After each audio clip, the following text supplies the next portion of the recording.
Assalamualaikum dan selamat sejahtera. Nama saya Muhammad Aziz Rafiki bin Muhammad Salizam dari kelas DKA 2B, bernomborkan matrik 06 DKA 20F2023.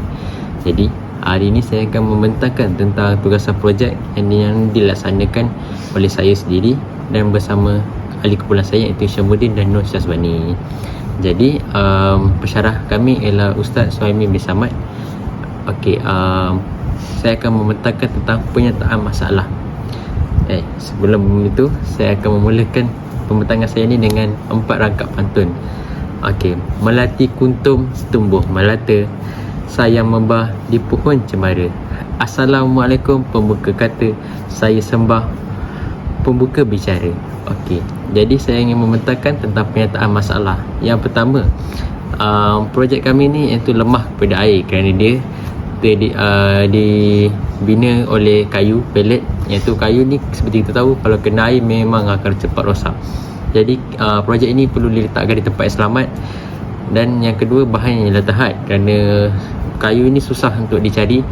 Kebanyakannya Syamuddin sendiri yang membeli kayu ini, tidak dapat menjumpa kayu ni di beberapa kedai hardware dan cuma ada satu je di kedai area kami, area Syamuddin duduk.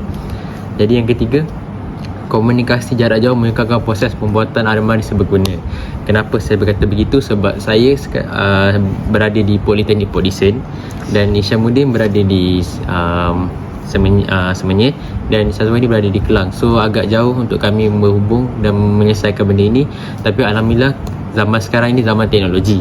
Jadi kami menggunakan opsi lain iaitu video call dan membincangkan antara satu sama lain untuk cara-cara menyelesaikan projek ini. Dan yang keempat ialah projek ini senang rosak pada permukaan jika terkena benda tajam. Contohnya benda seperti benda-benda yang boleh merosakkannya, paku ke, dia kalau kena sikit dia dah rosak lah. So senang, akhir kata, senang cerita, benda ini perlu penjagaan yang teliti dan sangat kita kena jaga dia dengan betul-betul supaya tak ada anak-anak untuk makan dia ke, supaya dia boleh ditahan lama dan boleh diguna sehingga tamat bayat dia lah. Seterusnya ialah kita punya dalil iaitu kaedah. Iaitu kaedah pertama ialah setiap sesuatu itu bergantung pada tujuannya. Contoh, kaedah ini bermaksud setiap amalan bergantung pada niat atau tujuannya. Niat bermaksud lintasan dalam hati. Mengikut hadis riwayat Sayyidina Umar Al-Khattab, bermaksud sesungguhnya setiap amalan itu bergantung pada niat dan sesungguhnya kedudukan bagi amalan tersebut adalah tertakluk pada apa yang diniatkan. Jadi justifikasinya ialah pembuatan serta niat membuat perkara bermanfaat boleh membantu penyimpanan buku-buku dan Al-Quran di Pusat Islam di PPD, iaitu projek ini, dan membantu menyimpan pakaian-pakaian dan boleh dijadikan rak kasut untuk kegunaan surau PPD. Seterusnya kaedah kedua, keyakinan tidak boleh disingkirkan dengan syak. Iaitu kaedah ini bermaksud keyakinan pada sesuatu perkara tidak boleh diubah kerana sesuatu keraguan. Firman Allah SWT dalam surah Yunus ayat 36, iaitu kebanyakannya mereka tidak menurut melainkan sesuatu sangkaan saja, padahal sesungguhnya sangkaan itu tidak dapat memenuhi kehendak untuk menentukan sesuatu kebenaran. Justifikasi kaedah dua ini ialah pula keyakinan membuat amari seberguna ini mampu menghasilkan keputusan yang terbaik, iaitu bahan yang terbaik dan tahan lama. Seterusnya mempunyai kekuatan menahan beban seperti buku, pakaian serta kasut.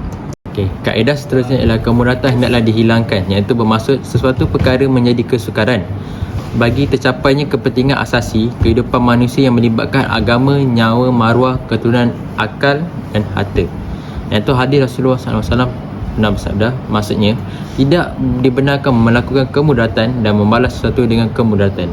Justifikasi kaedah ini pula ialah membantu kehidupan manusia menjadi lebih mudah, selesa, cepat, melampaui norma kehidupan biasa. Kedua, membantu menghilangkan kesukaran dan kemudaratan dalam hidup manusia.